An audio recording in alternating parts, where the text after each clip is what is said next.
ఆంధ్రప్రదేశ్ రాష్ట్రాన్ని అభివృద్ధి ప్రదంలో నడిపించటంలో ఆ రోజు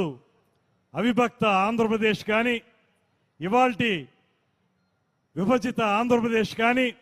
అత్యద్భుతంగా ముందుకు వెళ్ళటానికి ప్రధాన కారకులు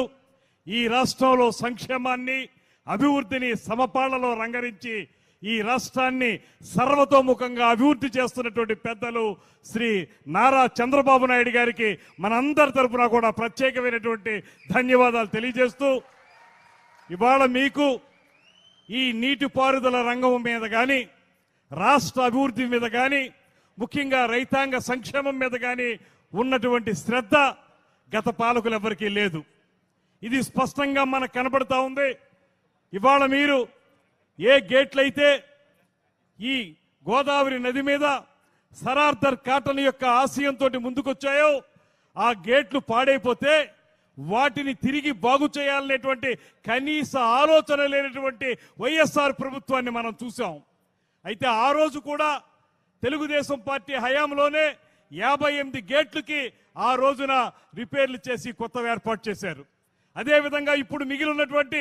117 గేట్లకి 150 కోట్ల రూపాయల నిధుల్ని వెచ్చించి వాటితోటి ఇవాళ కొత్తగా గేట్లు ఏర్పాటు చేయడం ద్వారా ఏదైతే ఈ ప్రాంతాన్ని సస్యశ్యామలం చేయాలనేటువంటి ఆలోచన మనందరం చేస్తున్నామో దాన్ని సాకారం చేస్తున్నటువంటి ఏకైక నాయకుడు శ్రీ నారా చంద్రబాబు నాయుడు గారు అనేటువంటి మాటని ఈ సందర్భంగా మనవి చేస్తూ,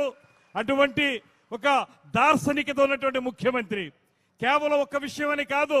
మా అదృష్టం వారితో కలిసి అనేక సందర్భాల్లో కేబినెట్ మీటింగులు కానీ ఇతర మీటింగుల్లో కొన్ని పాల్గొన్నప్పుడు మాకు అర్థమయ్యేటువంటి విషయం, ప్రతి సమస్యని క్షుణ్ణంగా పరిశీలించి అది రాయలసీమ, కోస్తాంధ్ర,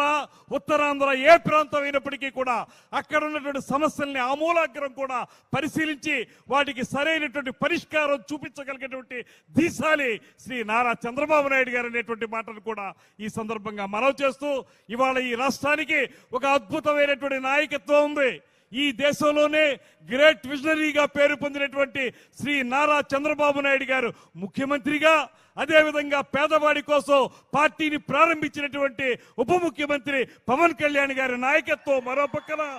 వీరిద్దరికీ పైన దేశంలోనే కాదు ప్రపంచంలోనే ఉక్కు మనిషిగా పేరు పొందినటువంటి నరేంద్ర మోడీ గారి యొక్క సహకారం, ఈ మూడు పార్టీలు కలిసి ఈ రాష్ట్రాన్ని సస్యశ్యామలం చేస్తున్నటువంటి శుభ సందర్భంలో మన ప్రాంతానికి విచ్చేసి ఇక్కడ ఉన్నటువంటి గోదావరి డెల్టా ఆధునీకరణ విషయం కానివ్వండి, లేకపోతే ఇక్కడ ఉన్నటువంటి గేట్లని కొత్తవి ఏర్పాటు చేయడం కానివ్వండి, అన్నిటికంటే మించి అన్నదాత